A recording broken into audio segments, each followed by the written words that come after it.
Hey guys, Nina here, welcoming you to another reading from the Ladies of Horror Picture Prompt Monthly Challenge, hosted by Elaine Pascal on her channel, The Godmother of Horror.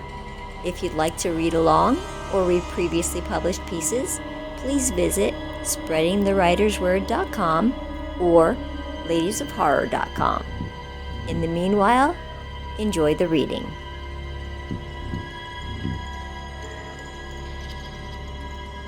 We Shouldn't Know by Nina D'Arcangela.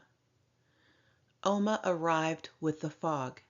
She rode the planks leading from the shore to our stilted cabin.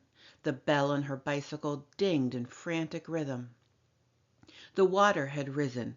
Her wheels squelched through the overflow. She'd warned it would come, and we'd practiced. Shutter the windows, bar the door, slide the curio over the fishing trap in the floor. All tasks we completed within moments of her arrival. When we no longer heard sounds from beyond our walls, we snuffed the candles, sat quietly together on the floor, wondering what was out there. Oma said we shouldn't wonder. We shouldn't know. Knowing would be worse than not. The hush from without became deafening. Oma breathed, "It's begun." All was muffled, even our nervous whispers. It was as though we were hearing sound from far off, though we sat shoulder to shoulder. Oma stood. We fell silent. Arms extended with hands palm up, Oma began to move about the room in a noiseless, disjointed dance. She kept her own measured pace to a metronome none could hear other than herself. She sighed her prayers with the motion of her body. I knew those prayers did not end with an amen. Oma's other people did not have such a word in their language. Backing into the corner farthest from the door, Oma stood stock still, her lips quivering.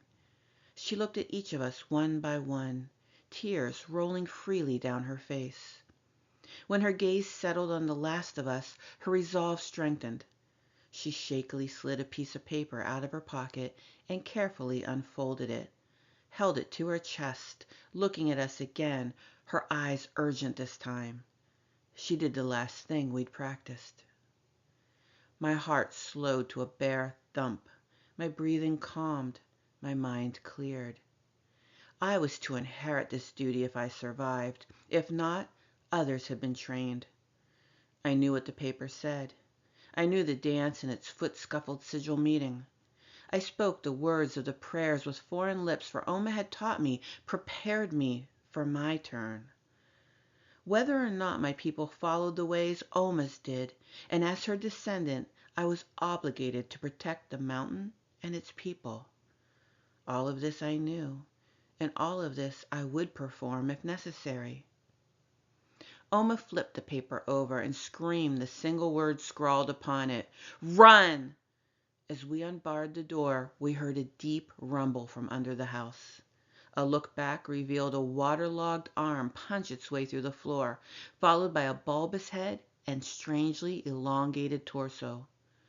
More so than its appearance, its presence was paralytic. We locked eyes, Oma and I, just before it wrapped its mouth around her throat and dragged her broken body into the lake. Now it's my duty to watch for the fog, my obligation to protect what Oma left behind. If I'm lucky, it'll skip my generation. If not, I'll serve as Oma did.